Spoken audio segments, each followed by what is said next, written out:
I feel you watching me pull up across the room. I think you like the view. You gonna make a move. I don't make this easy for you.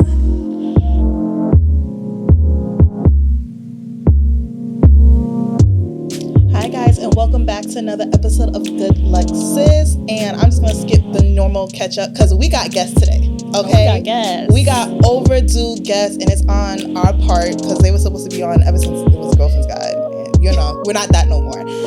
So today we have Double M Media in the building. We have Marvin and Mike of Double M Media Podcast, and I'm pretty sure you guys have heard of them, especially if you guys are from Boston. But I'm gonna go ahead and let them introduce themselves. Take it away, Mies. All right, yo. Thank you guys for having us. First of all, good luck, sis. This presentation, everything you guys got going on right now, I love to see the level up. It's a beautiful thing. So, we speaking on behalf of Mike and I, we are honored, to be here. Once we heard about this, we couldn't say no. So I'm very excited. I am one half of the founders of Double M Media. I go by Marv. You can call me Mies as well. And Mike Nice, I'm gonna pass it off to you real quick. Yeah, just like me said, it's great to see the level up and the come up. I know we collaborated a long time ago, and like you all said, it's a long time overdue, but hey, we're back. It's good to be in the building with Charles, Double M here. I am also one half owner of Double M Media, Mr. Mike Nice.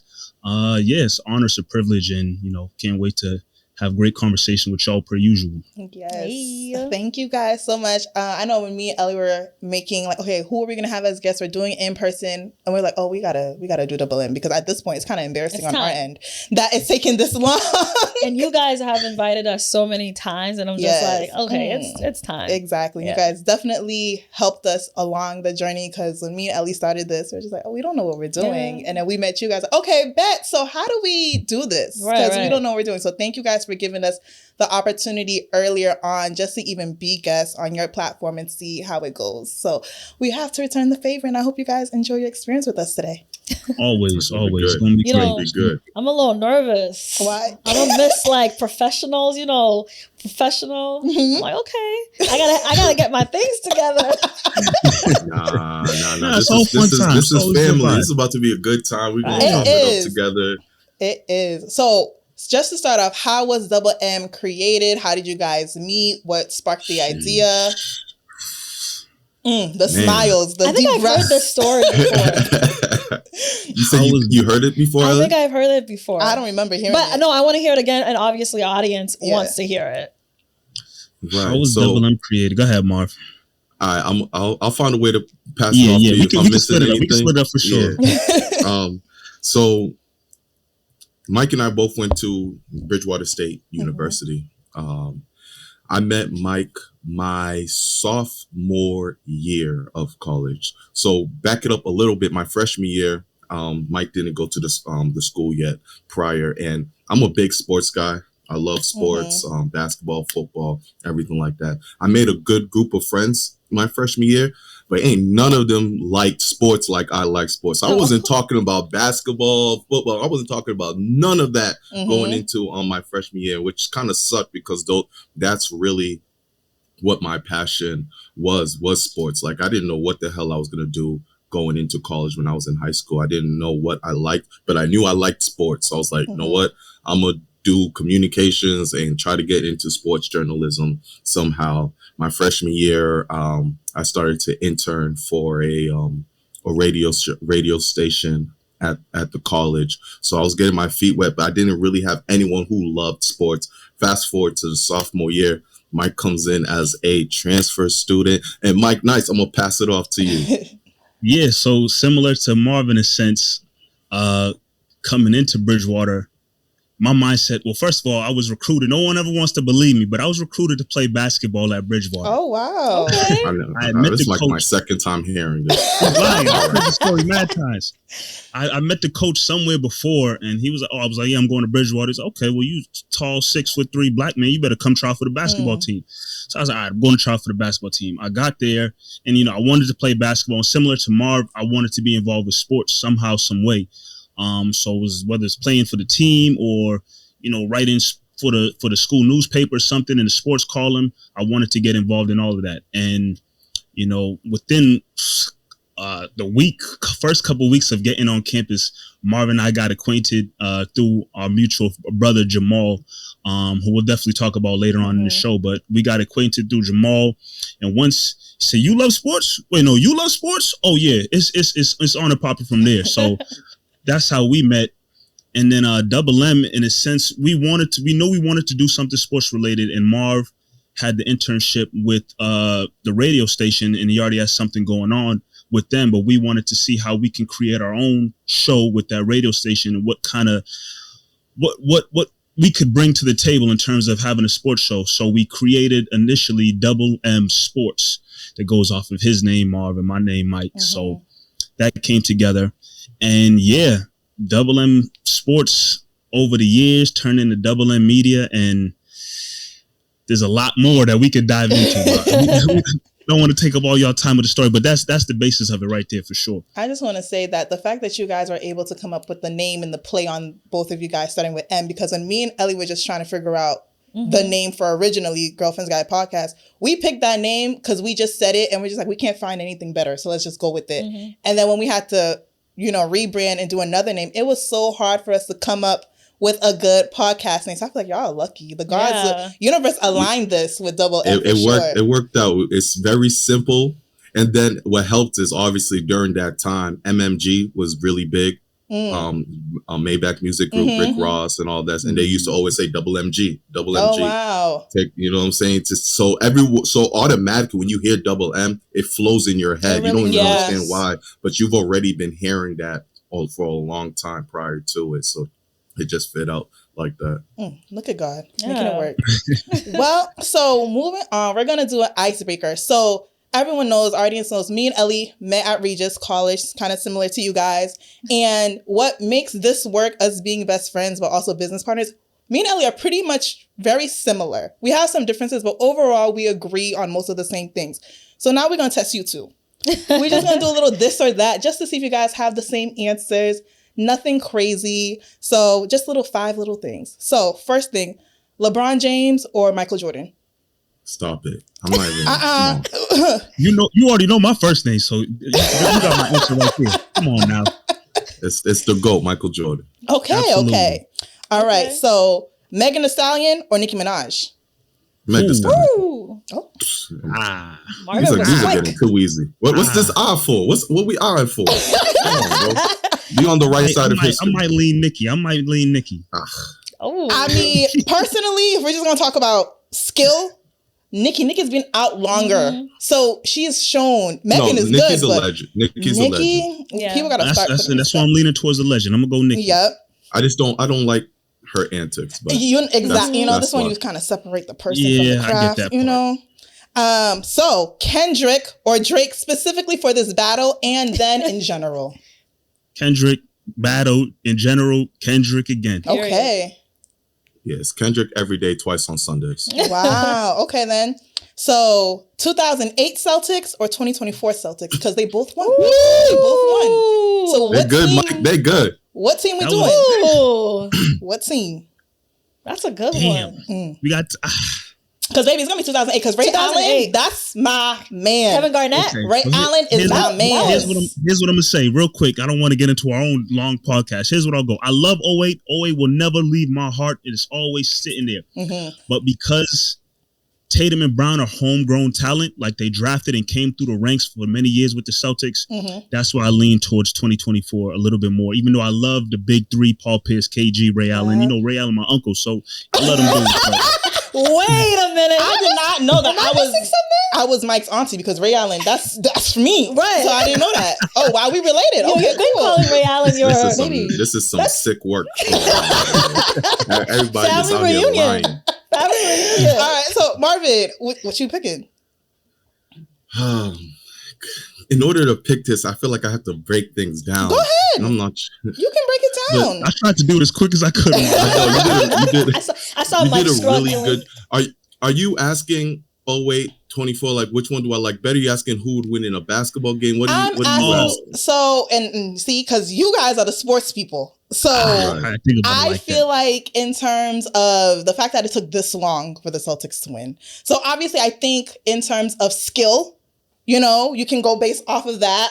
In terms of like sportsmanship, how they work together as a team, whatever you want to base it off of. Yeah. So it took me 15 years to get my first championship with the Celtics. Took me 16 to get the second one. I'm going to say this. I'm going to go with 08 off of the fact that 08 taught me something, and it was the word Ubuntu. Prior to Ubuntu was a cheer that the 2008 Celtics would say after, you know, like, you know how most teams would go 1, 2, 3, go. From like Celtics would say Ubuntu, and it means however far I go, I bring my brothers with me in a sense. I like that. And I am because we are there, therefore I am.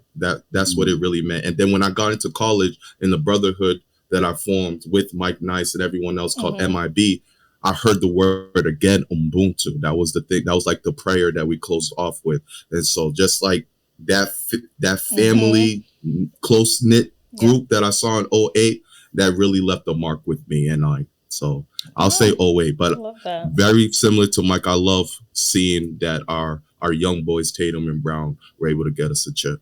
Oh, wow. Okay. So I did not know that little back history. I didn't know either. So then question, this is off topic, but do you think that's why Kevin Garnett had such a hard time and he was hating on Ray Allen going to the Miami Heat? Because it's like, all right. Brotherhood. And you know what? Ray won a championship with them. So I'm like, can we just relax? Because they was hating on him a little too hard.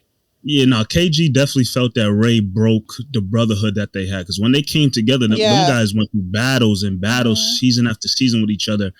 And not only Ray leaving kind of broke the brotherhood that they had, but Ray kind of did it. I can't, you know, back him up too much here. But he did it in an ugly way in a sense. Okay. He may say he has his reasons for it, but like it was ugly for the most part. So, you know, that's why to this day, you know, they kind of have patched things up a little bit. I think they patched things up a lot at KG's jersey retirement, but you know, there's some tension still there because, you know, Rondo and Ray Allen don't even talk to each other to this day. I still believe. I heard, I think there was like there was a game and one of them walked by, didn't even say hi to each other. So and I was first of all, this is the most sports y'all ever going to get on this podcast. Don't take that thing lightly. So it's deep for them. So I understand it. With this, I also want to add on, is there like a sort of brotherhood code that needs to, you know how we have girl code? Is there like do you have to say, I'm going to switch teams before like people find out? You would love to get a phone call. I mean, everyone knows basketball's a business. Yeah. Everyone knows this. People get traded, people leave. You got to do what you got to do for your family. So if I went to war with you, I will understand if you leave. Just give me that heads up. Like, yo, fam, this is what I'm thinking. This is what's happening. This is what they're paying me. And it's like, all right, you got my blessing. Good luck with whatever you do. Ray Allen just peace. Damn. And not only did he peace, he peaced to the group that you've been fighting and scratching and having rivalries with. I wasn't with him back then because I would have told him to do better. You know, that's really what's going on. Okay, so so first of all, this is the most sports they've ever gotten out of our 4 years of doing this podcast. Probably the most sports y'all ever gonna get until we have them back. Just saying. But last one, and the reason why y'all gonna know why I picked this last one. Will and Jada or Krishan Rock and Blueface. We got an interesting Will and Jada situation within this group. So Will and Jada, go ahead. What would y'all pick? What are we choosing? Which couple is the most toxic? I don't even know. The best, because they're both toxic. What do you mean the best? They're not the best. None of them are I know, but because we all watched the Will and Jada interview thing on the Red Table together. That's why I brought this up, because that was a hilarious moment in our friendship, and it's always good to reminisce. So I remember a lot of you guys felt as though Jada was wrong, which she was. But all I'm going to say is that there's a good chance Will was doing him too. He just didn't get caught. He just didn't get caught. Yeah. And I just got to not defend her, but just put things in perspective.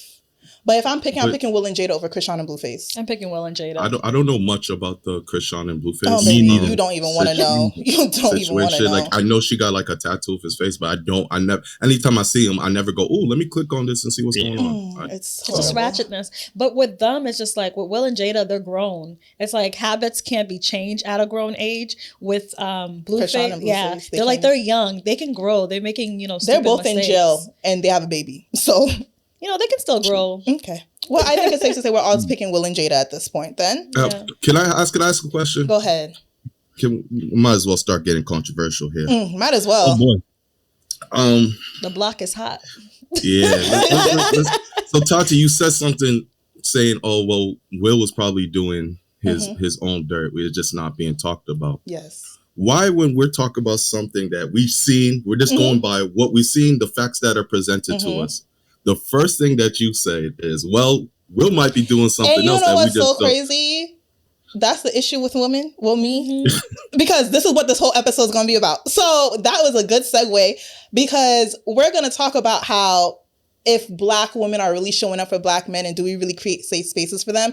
And literally what I just did was, but we always trying to defend ourselves or put men in the negative limelight, and I'm sorry. Thank you for calling me out, because you're right. Because we can only go based off the facts, and the facts is Jada was with August and Will was with no one, allegedly. Allegedly. He's not guilty. There's no facts. What we see so far. And to answer your question, I think it's hard. We do that because it's easier to blame y'all for stuff. I'm not gonna lie. Sometimes it is. Sometimes in the media, men are portrayed a certain way, so it's easier to just go that route. And when women are portrayed a certain, like if a man cheats, it's because he wanted to cheat. If a woman cheats, because she wasn't being loved enough, he wasn't treating her right, and it's you not said okay. Is the media saying this, or you saying this? It's the media that influences me. I'm trying to do better, which is why we're having this conversation. I'm like, Tati, I'm gonna need you to do a little better. Elly, come on, bro. I will need you to do a little better. It's not just me. No, but the media definitely influences it. Exactly. Okay, absolutely. That's what I'm saying. But I try to ride for my men too. Yeah. Which is why we're having this episode. I think it makes you feel better to think that Will was also doing something. It does because Jada, what's wrong with you, bro? Show me the facts. There's no facts because Will is smart. NDAs were signed, allegedly. Anyways, continuing on. So like I said, this episode is about how can Black women show up for Black men. And honestly, me and Elly were thinking right before this episode, you guys technically are the third and fourth Black men that we've had, men in general, because we've never had any other type of men, but the male guests that we had on this podcast, and all the other topics were entrepreneurship and like a love coach. So I'm really happy that we have Black men out here willing to talk and tell us and hold us accountable, like you just did, Marvin. Thank you. Hold us accountable and show us and tell us how we can show up for you. So with that being said, have you ever been safe with a Black woman, and a Black woman, someone's not in your family? So not your mom, not your sister, not your aunt. Have you ever felt like you could be safe with Black women? You want to go first, Mike? I mean, I could say a little something. So you're saying not your mom, no. Okay. So, yeah, I grew up in a household where it's just my mom, my father, my brother, and me. So no sisters. I don't really have any female cousins in close proximity like that.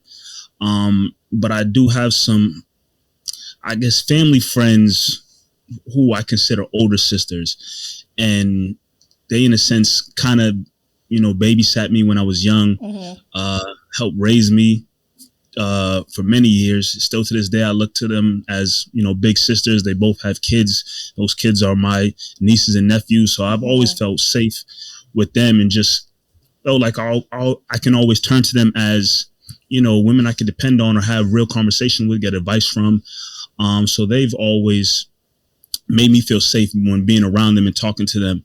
And then, I've had a few relationships in my life as well where a safe space has been created where, I feel like if there are things going on in my life that I need to open up about, I could do that with whoever my partner was at the time that I chose to be with. And, it's a good feeling. you do have your bros or the men in your life, your family members who you can get, the male perspective from, and it feels safe having that connection being a man as well.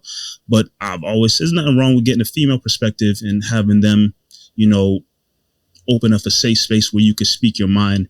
And as long as you're comfortable doing so, have that opportunity to do just that. So yeah, I would say there have been women in my life, and there still are women in my life aside from my mother, who I feel that safe space was and still is created. That's good, Marvin. Yeah, I would say that I only feel safe when I'm around Black women compared to anyone else. I think they're the only women that can relate to me. I went from elementary to high school. I was usually in a predominantly white school. Even college was predominantly white school, but talked real white in high school. And like I never really was safe around any of those women around me ever. I was never comfortable. Still not comfortable, to be honest. I'm 31 years old. I'm not comfortable being around women that don't look like me. So I only felt safe around women of color. I've had women of color who I've had relationships with where I've been able to be vulnerable and have a safe environment around them. And so, yeah. I love to hear that, because honestly, when I was creating these questions, I didn't know what the answers would be. I feel like, and maybe this is me projecting, but I feel like sometimes like we really don't be having their backs in a lot of ways. Some ways we do, and I feel like we go above and beyond, but there's other ways where I'm just kind of like, how many times are we gonna say niggas ain't shit? Like, and I'm guilty of it. Like, how many times are we gonna put that narrative out here, but yet expect positive results from that? It's kind of like you discipline your kid by abusing them, but you expect them to do better. How? What positive environment are you setting up for them to progress and get the results that you actually do want? Well, I don't know the guys out here. I just base it off what I hear in the media. So the ones that are cheating, I'm like, they still ain't shit. Okay, I'm sorry. But for the guys that are close, I have a lot of guy friends, and I make sure to create an environment for them where they feel safe, and I know that they can always come to me if they're always going through something. So it's just like, what environment am I creating for my friends that look like me, the guys that look like me? And I'm hoping that the girls that they're also in relationships with are also creating that space. And I'm gonna be that friend. If you tell me your girl's treating you bad, I'm gonna let you know you gotta leave her, So I wanna make sure that like they know that there are other girls out there and this is how you're supposed to be treated. Because one thing I say for sure, your guy friends are the best example of what your partner should treat you. Okay. In the sense of like your guy friends treat you like with respect and kindness and stuff like that. Not like with like some random guy out there that's treating you like trash, right? Your guy friends are like holding the door for you. Like, just like, it's not like they're trying to get at you or something like that. It's just more of like, it's chivalry. It's just nice, right? So I think like those are the environment I want to be in, environment where there's, the guys are nice. In the same way, like how can we reciprocate that as women? Like, what are some like nice things that we can do for men that is just like, I'm just on a friend base that's very like, oh wow, there is like, sweet girls out here on a friend base level. Can I ask a question off of that? Sorry. Yeah. I didn't mean to cut you off. Can I ask a question off of that? Because I always see this pop up sometimes on social media, or some, guys that I know post this. Excuse me. The whole chivalry and being a gentleman thing. Sometimes girls take it the wrong way. You want to open a door for a girl. You want to be nice. You want to do this, that, and the third. And it's completely taken as, oh, well, you trying to get at me and I got a man and this and that. What... being women, what is okay to do in a sense if a guy just wants to be a gentleman and wants to be friendly and nice to you and ask you how your day's going? Like, how do you define when that line is being crossed of, oh, maybe they trying to shoot their shot at me, or maybe they just trying to be a nice guy and have a nice conversation? I feel like sometimes girls will quick to shut a dude down because being a gentleman ain't really what it used to be. You're a square. Apparently, Square, Russell Square. I think that's a good question. I can go. Go ahead. So, I think what's happening is that, unfortunately, Marvin, do you have a sister? I know Mike said that he doesn't have any sisters. Yeah. Okay. I've few. I'm sure you spoil her. You show her what type of guy that she should, look for. A lot of girls out here don't have that. So whenever they get the simplest, like, oh, a guy holds the door for them, they're like, oh my gosh. Or you're walking with a guy and he goes on the side of the street where the cars are coming. I was like, oh my goodness. No, that happened oh my to me gosh. once. I was definitely like, oh my goodness. No, it's just like, when I walk with my guy friends, they do that. Some of my guy friends hold the door. So that's like nothing for me. Where like some of my guy friends, they hit me up. But some girls don't get that. So it's kind of like oh my goodness, he likes me. You're Delulu. He does not like you. He's just being nice. And I think girls need to take away, like, not every guy's trying to get at you. But the issue is, not every guy. We're delusional. And that's just what it is. Because if it's a guy we don't like, we're not gonna, it's whatever. Okay, yeah, open the door for me. If it's a guy we like, oh my God, he opened the door. We're just Delulu. Because we want it to mean more than what it is. And for you guys, I can understand how tough that can be. Yeah. And honestly, it comes from a lack, I think, of having that type of culture where we're still seeing doors be open and things like that. A lot of times, unfortunately, when sometimes a man wants to be nice for you, it's for one reason. So when you actually have a genuine man doing it, it's kind of like you're not used to that. So you're just like, oh no, he is definitely trying to do something, because why else would he? Because not the standard, but the experience has been everything else. So you don't think that one guy is going to be that outlier. And it's tough for you guys. Honestly, I don't even have the advice to give you on how to make sure you're not overstepping, because I don't think you should have to change yourself and change you being a gentleman just because a girl never experienced something, or she's delusional, or this, that, or whatever. So. Girls are going to always be Delulu. They're going to always think you like them just based off the things you do. Like, there's nothing you can do. Damn, they're going to think we pick-me's. As much as we talk shit on our podcast, they're like, wow, y'all switched up when they came on. But I want to say another thing that I think Thati had brought up. You were saying how, you sometimes you go on social media and you'll say niggas ain't shit and stuff like that. But I say this all the time. That whole social media stuff is not real life. Yeah. You could say, Thati, I know you could say niggas ain't shit. That does not mean you don't want a man. Baby, right? it does not. It does not mean that if someone was going to come the next day and treat you right, you're going to be like, no, I'm not. I don't want it because I already said niggas ain't shit, right? Real life is what Elly was just saying, how creating a safe space where her guy friends can come and be comfortable with her no matter what it is. And I feel like women do that in general. It's just because it's not portrayed out there, it's not put on social media, we feel like it doesn't happen. It happens. All that stuff happens all the time. Black love happens all the time. Everywhere you go, there is black love all around us, whether it's platonic or a real relationship. It doesn't matter. It just doesn't get portrayed as such. So yes, negativity will always get pushed onto social media. But when you really step outside, it's real, genuine love. Like, I've been around you guys all the time. It's always love between our group and your group, right? It's just love. It's genuine love. It's not something that we had to put on social media and talk. We all have our own personal things. We can all talk shit. But when I see you the next day, I'm not thinking anything of it. You're a black woman that we genuinely love and care for. And best believe, like, if someone came on social media and was like, Double M Media, blah, blah, blah, and going out there, I'm like, hold up. Y'all, stop. Those are my boys. You gotta keep their name out their mouth. Like, I would make sure to, like, protect y'all space and be like, who's talking? Like, don't make me fly all the way to Boston. Yeah, that's one thing I will say. And I remember I was talking to Sam couple of months ago, and then we were just talking about the dynamics of the friend groups and how we came together, and it's just like, yo, like, genuinely good people, like all of us, we blend so well. We've been able to keep this friendship going on for, I think, like 4 years now. We met in COVID, crazy. 4 years now. It was inside. And then it's just been good vibes ever since. And me personally, like, I went to all girls high school. College, I was in a relationship. So I never really was around guys when I was older and never really had the chance to build any type of connection, platonic relationship.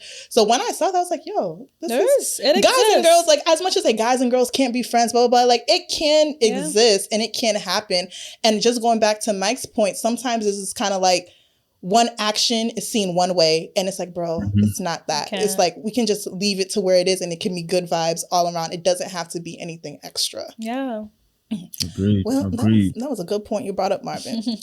So my question is, how do you think we as Black women can do better for you guys in any aspect, platonic, relationship, in any way? Because I feel like what Elly said, like sometimes you see a lot of guys doing things for girls, whether it's, like I said, relationship or like, I know like a guy friend, if I had a guy, like a close guy friend, my tire pops, I'm calling AAA not working, I'm calling you, you know? So what ways can women show up for men and be supportive and just be an extra benefit to their lives?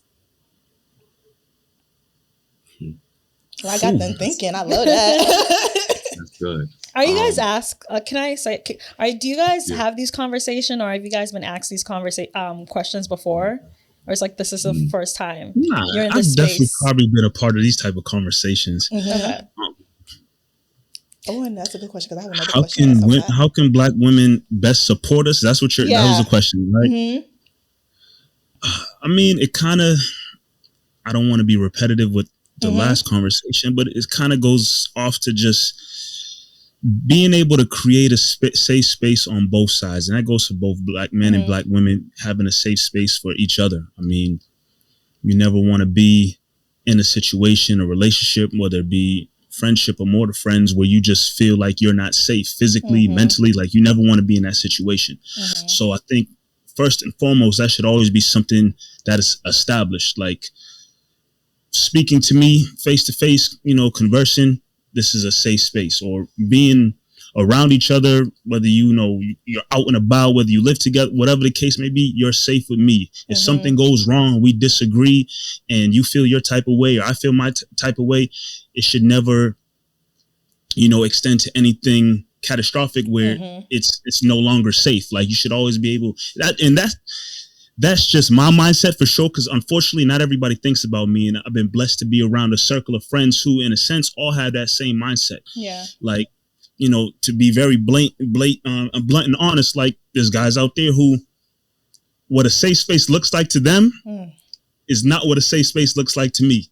Like they might treat a safe space much differently in terms of how they speak to a Black woman or how they physically interact with the Black woman. It could get to another level where, that's how some men find themselves in trouble, in jail and whatnot. So, like I said, for me personally and the people that I have in my life, that's not the energy I bring around me, and that's not the energy I put out there in the world. So I think just communicating effectively and establishing that goes a long way. And I could be rambling a little bit, but that's something that definitely jumps to my head first and foremost. I love that because you're right. A safe space to you is definitely can be different than a safe space that another man thinks like. Some men be out here bitches and hoes and hitting and abusing and mentally and verbally, and like for them that's okay, and it's just like that's very unfortunate. I think your environment plays a major role. I think even for women too, just how you were brought up, you know what to accept and you know what to not accept. Yeah. I think it's the same for men. It's just like if you have a loving mother or like just an environment where you're filled with love, you're like, okay, this is the kind of support I see from a woman I know that loves me, then I want to look for a woman that looks just like that that's going to love me too, the same way, with respect, and gives me the space for me to grow and be who I can be my best self. Marvin, I didn't know if you wanted to add on to that. Yeah. So with that, like I mentioned earlier, I feel like Black women with Black men, they hold the key, right? You guys have the key that no one else can really hold, and that's being relatable. You guys know our struggles better than anybody else can. And with that key as well, though, you guys are able to throw away the key whenever you'd like as well, because you hold that power. I think one thing that we can look into Black women, I can ask for, is patience when it comes to Black men.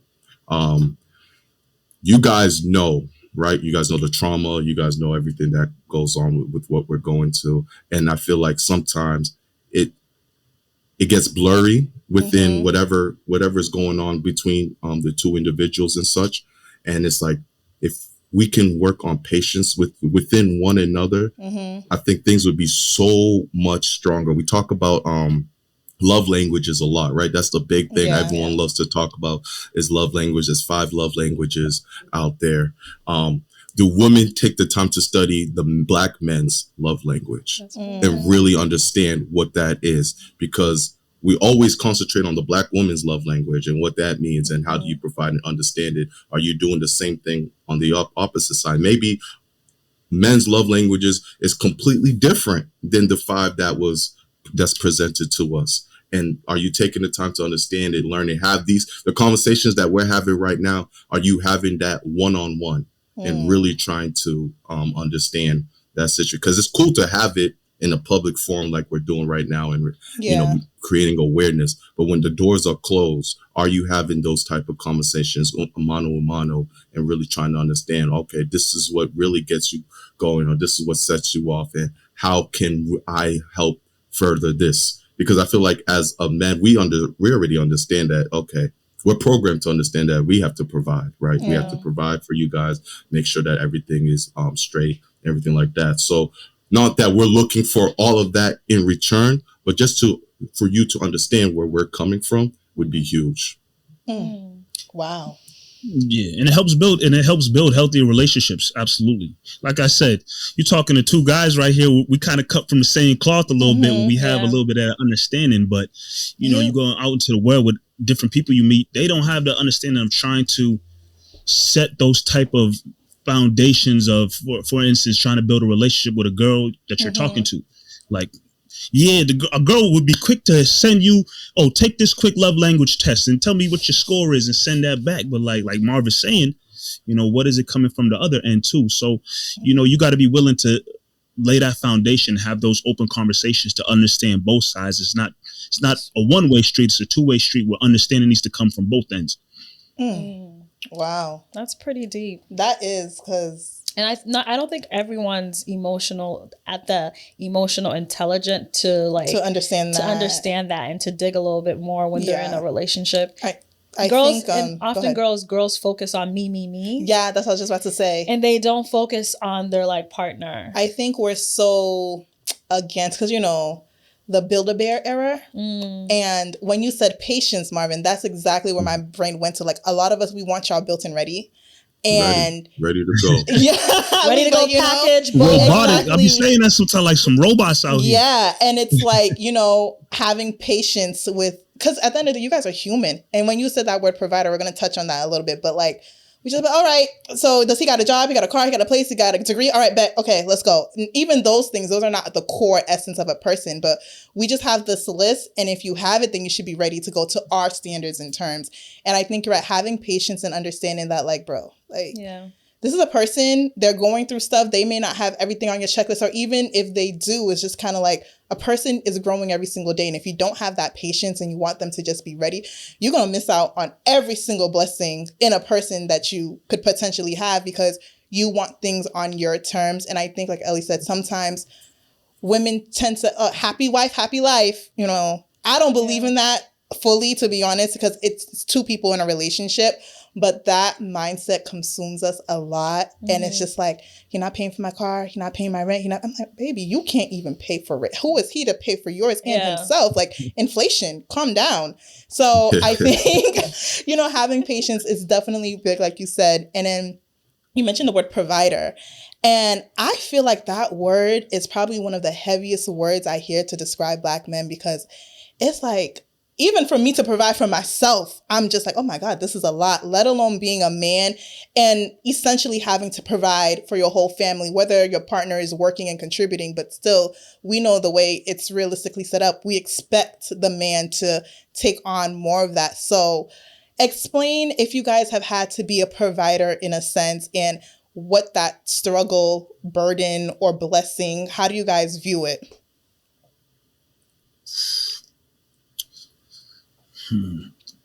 And it's okay if y'all haven't had to be a provider. That's completely fine. I mean,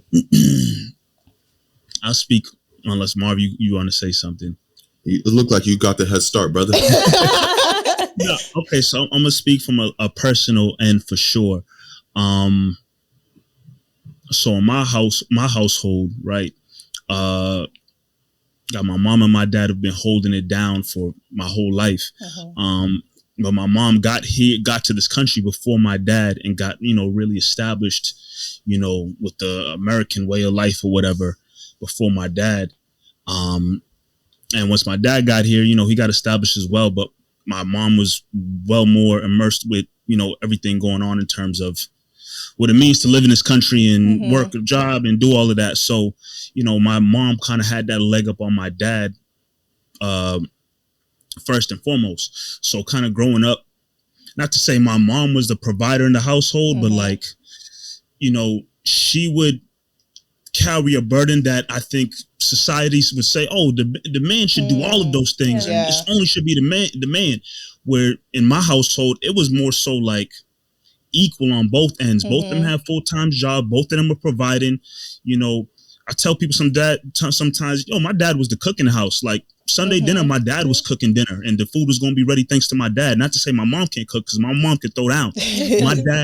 my dad relished in that, that job in terms of being the cook in the house. Something that I want to take on as I get older and want to start my own family. So, when I think of the word provider, obviously, like I said, you live in this world and society, it's the man got to be the provider. The man got to do this, that, and the third. But I think just for me personally, growing up and what I've seen in my household, it's like, it ain't got to be no man, all of this and women just, it's not like that. I feel like if you're well established and you got, a good job and you got good this and that going on, you can both bring it to the table and make the relationship work equally and perfectly for yourselves. And then you create a family. That's just what I've seen and known. So the word provider is huge. I still carry that inside of me. Like, man, I want to make sure, the woman I'm with is well taken care of. She has what she needs. She, whatever she needs, she gonna get it from me. But at the same time, it's like, what can we both bring to the table and make sure we're providing for us collectively as we create a family and leave a legacy for generations to come? I love that. I love that you grew up in a household where it was kind of like 50-50. Because when me growing up, my dad cooking, cleaning, my dad was the dad that came on the field trips for school. Like, people knew my dad, because my mom was a CNA. She had her work hours. My dad was a taxi driver. That's the perfect Haitian couple, CNA and taxi driver. Power couple. And so his schedule is flexible. So he would take me on all my field trips. He would get me dressed in the morning. So I do think, like, definitely, especially with, I think all of our parents are immigrants. So when you come to this country, you're going to do what you have to do. It may not be the same culturally the way it was back home where men do this and women do this, but you're going to fit in where you get in. So it's like those roles and those gender roles have to bend, because you're assimilating to a whole new culture and you're going to do what you have to do. Yeah, and I can relate to Mike. Same thing. My mom was the breadwinner and my dad was the provider at home, cooking, and my mom working doubles, and he's at home cooking, preparing me for school. And I loved it. I loved having my dad at home, and I love providing is not in the sense of just money. But providing in the sense of security. Exactly. I like that I still had a parent when I came home from school, and not like they just dropped me at like someone's house or something like that. So I love that they still created that security for me, and my dad just provided in that way. And my mom was able to provide by bringing, more money. So it's just like, I agree with Mike. It's just like providing together, like working together. Yep. So yeah. No, I definitely agree. It's funny. I didn't even think of it, but like when Mike was saying this story and you, Elliot, about your parents, like, damn, I'm thinking about my mom was the handyman. Anything that like building beds, closets, creating things. That's my mom. She was building. You would think that's like, the man that's supposed to do all that. My mom loved all of that stuff, and she would make sure to rub it in all our faces, like, look what I'm doing. This is how I am. She's a boss. She's a boss like that. But for me, my father really I'm the oldest. I'm the oldest in my family. I have a little brother. I have a little sister. I have a couple cousins who grew up with us, so they're my little sisters as well. And my dad, from maybe I was like 6 years old, said, yo, you are the man. You man the house. You got to make sure that if I'm ever gone, you're taking care of everyone. You got to make sure you take care of your brothers. You got to make sure you take care of your sisters. You got to set a good example for all of them. It's really, you put that on me, like being the oldest. It's really on you to make sure that you take care of all of these people who are coming up behind you, so they can be great as well. So I've always carried that with me growing up. Like, okay, I got to check in on my sisters. I got to check and build a really strong bond with them growing up. And so it's carried with me now as an adult, especially whoever I'm dealing with. I don't know if it's like an ego thing, but I have that within me where I would like to be the provider. Like, if you're with me, I'm not letting you drive. You know what I'm saying? I'm driving. Like, I just that mindset of you're rolling with me. It don't matter if we're going down the street, whatever. Like, I'll do the drive. It's like little examples of that, because I just have it instilled that I want to protect, I think is a good word. Like, I want to make sure I'm a protector for you, that you are comfortable with me. I have a really great relationship with my sister. So it's like, I want to make sure that whatever they're going through, they know that they can come to Big Bro and, you know, let it all out and such like that. And I want to have all those relationships with whatever woman I'm dealing with as well, that she knows that I can be there for her, you know, her protector, provider, whatnot. This comfort, in a sense, that you're with me. Obviously, we'll do things together as a unit, like Mike was saying. Like, that's the most important thing as a union. But I want you to know that when things are crumbling or something's not going wrong, there's me that you can rely on. I want to go off what Marvin just said. So Thati and I, the same way Mike's saying, you guys are, you know, different. You guys are very much different from certain other guys that we've met. Like, we've met a few guys where we we finished talking to them. We're like, man, we call it like, yo, are you sad? that conversation, that conversation, like, drained me. They give you no hope. Yeah. So I applaud you guys 100%. Your parents, your community did an amazing job. And I want to go off what Marvin just said, just like having that sense of just like that. So like the support of it. So it's just like, I want to know, as a man, Thati and I, we love to support. This is gonna be a good question. I see in your face. Thati and I, we are the type of woman, I love to support. I want to be here for you. I want to also be a provider for you. I'm not the type of woman, I need this, I need that.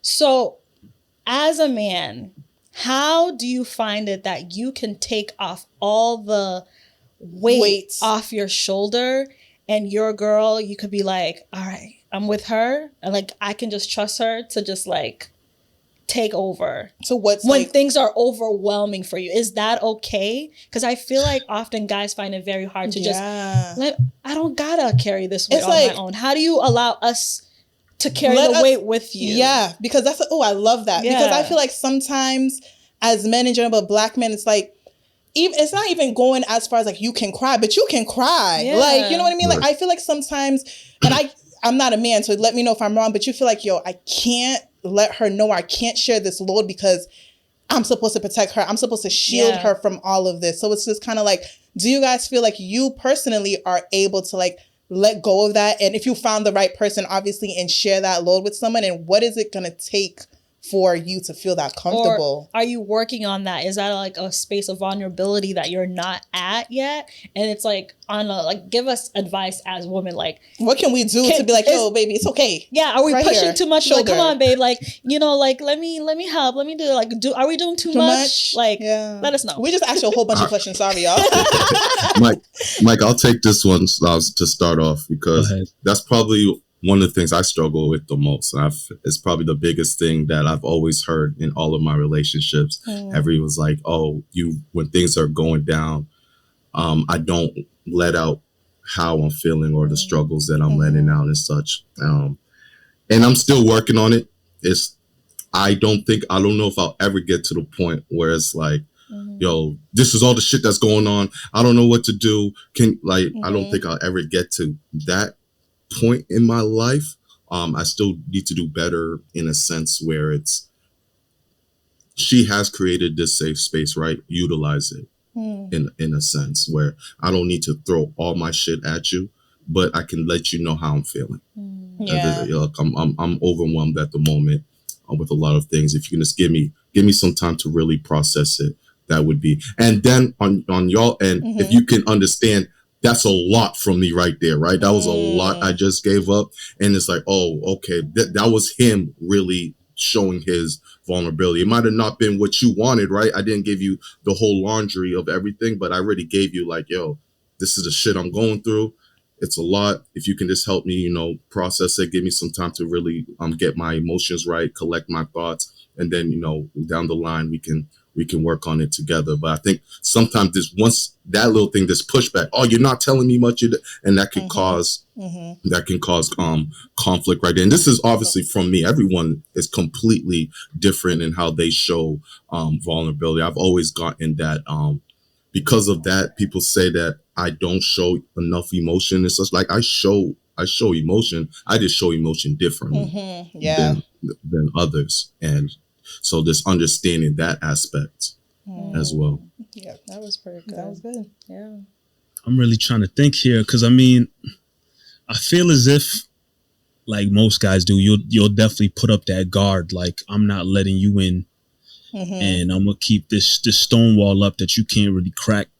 Yeah. And I feel like, for me personally, or I guess first and foremost, it depends how close you are to me or how close I let you get to me. Yeah. Where I determine what am I gonna, allow to come out of me in terms of emotions or whatnot. Like, if you get close enough to me, I've definitely been in spaces where,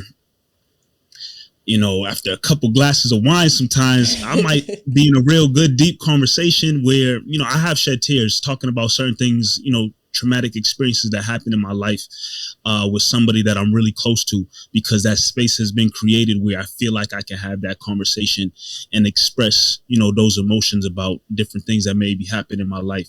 Like, for example, I was talking to somebody who I was close with, I was in a relationship with, about losing my sister many years ago.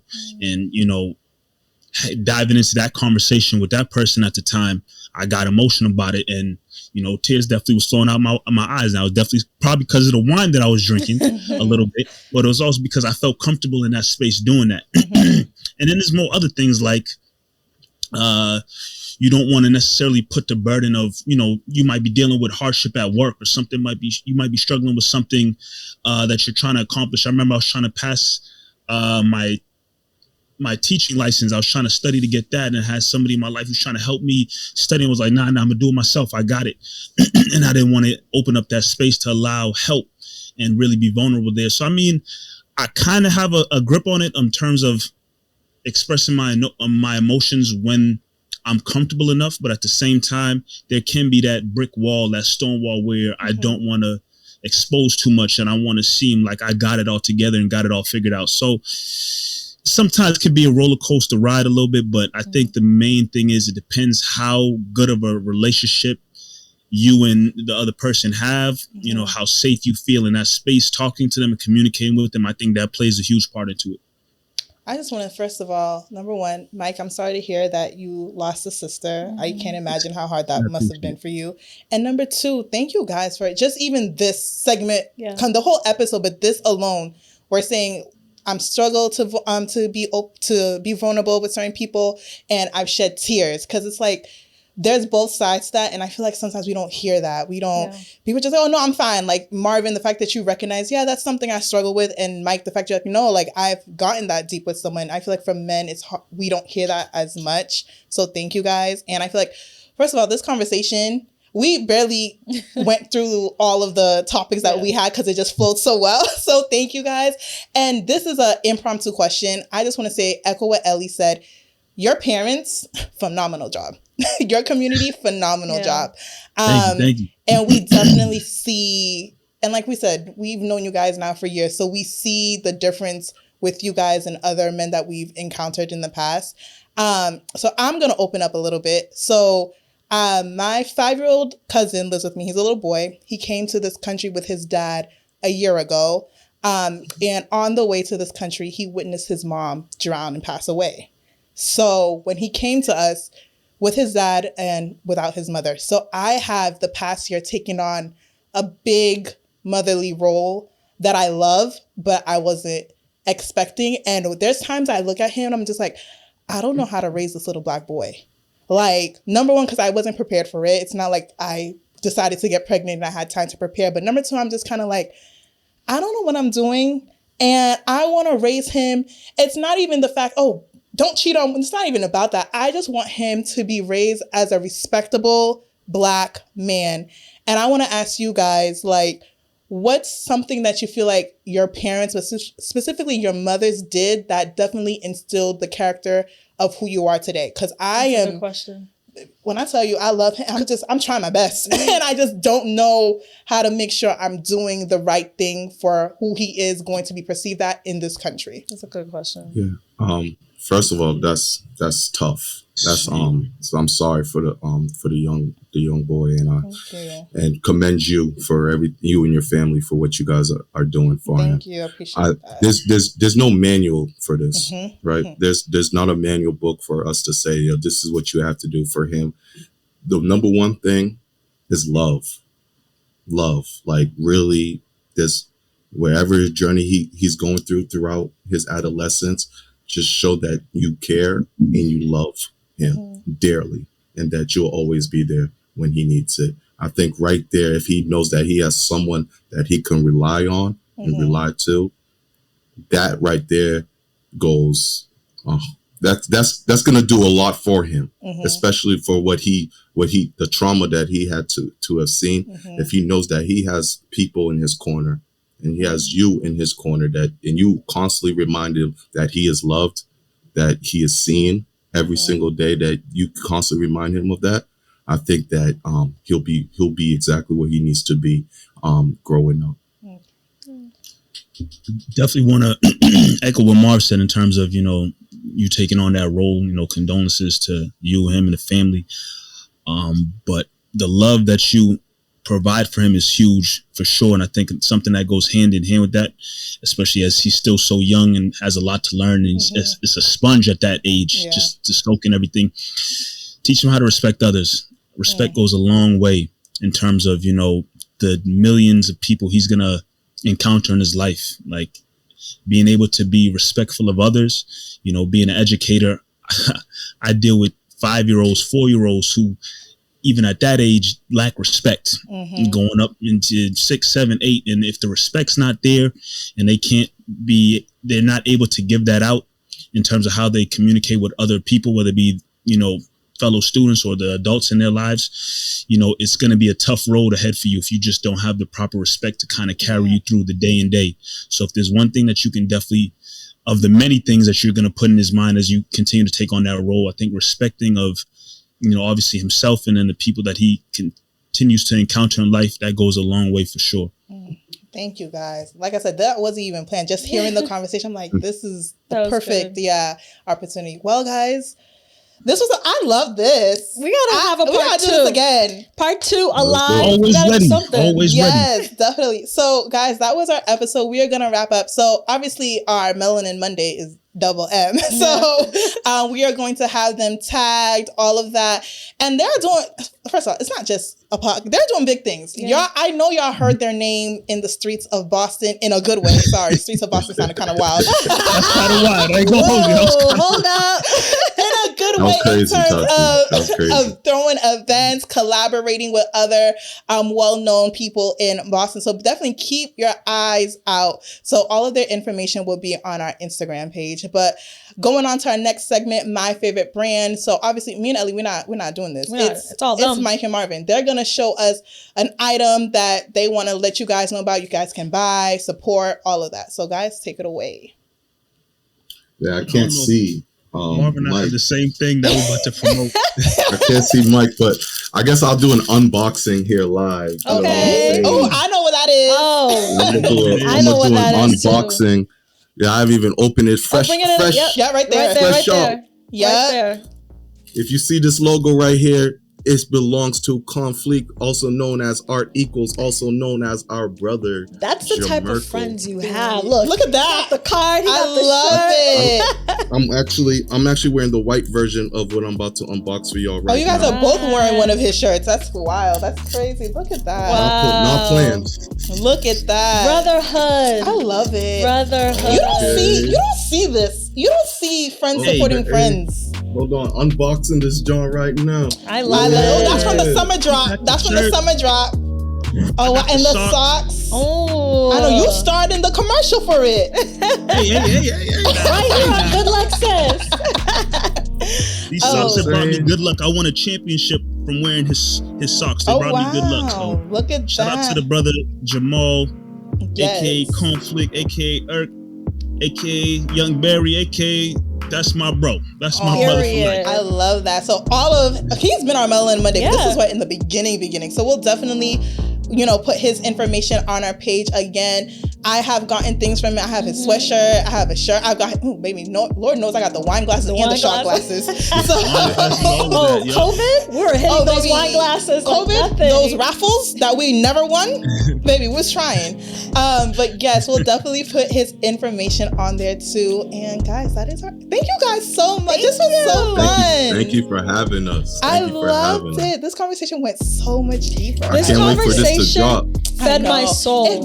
It literally fed my soul. Because I don't have conversations with black men every like this. time we come together, it's always a really, really dope episode. It is. Never missed. Never missed. The way y'all collaborating with everyone in person, we gonna. Why are my head? Let us know. I was literally about to say, I'm hoping one day that we can collab together in person. I mean, Ellie, you just gotta fly. We all together. Baby, you gotta fly out to us. I live half-time, part-time in Boston. Boston is home, so I'm there. So let me know whenever. Thank you guys for being on this podcast. Another event. Yeah. Whatever we want to do, we can make it happen. Definitely. Absolutely. Well, guys, thank you guys for tuning into this episode of Good Luck Sis, and we'll see you next time. Bye. Peace. Thank you.